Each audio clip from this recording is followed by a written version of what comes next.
আসসালামু আলাইকুম, কেমন আছেন সবাই? আশা করি সবাই অনেক ভালো আছেন। অনেকদিন পর আপনাদের জন্য নতুন আরেকটি ভিডিও নিয়ে হাজির হইলাম।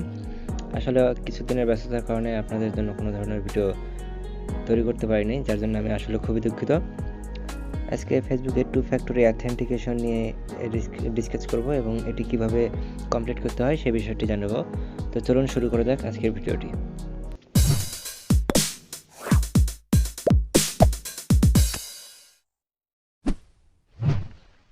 এটি কিভাবে চালু করতে হয় সেই জিনিসটা আপনাদেরকে জানাই।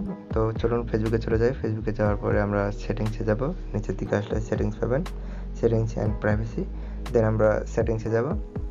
সেটিংসে যাওয়ার পরে হচ্ছে আমরা যাব এই যে উপরে 2 number privacy, password and security. Okay গেলাম। দেন এখানে দেখতে পাচ্ছেন ইউজ টু ফ্যাক্টর অথেন্টিকেশন। তো এখানে আমরা ক্লিক করলাম। আমি ফোন নাম্বারের মাধ্যমে করব, SMS এর মাধ্যমে।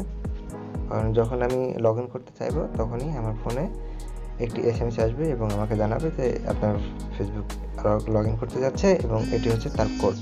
এই দেখুন একটা কোড পেয়ে গেছি, 9153 কত দেখলাম 43।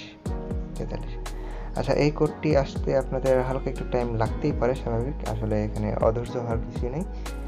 অনেক সময় সার্ভারের প্রবলেমের কারণে একটু টাইম নিতে পারে, দেখা যাচ্ছে 1-8 ঘন্টাও পর আসতে পারে। তো এরকম প্রবলেম হলে চেষ্টা করবেন 1-8 ঘন্টা পর আবার নতুনভাবে করার। তো যাই হোক, এখন আমি আমার পাসওয়ার্ডটা দিই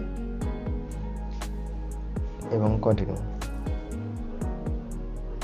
কন্টিনিউ করার পরে এখন আমাদের এই পেজটি চলে আসলো। তো এখন আমরা ডান করে দেবো। ডান করলাম।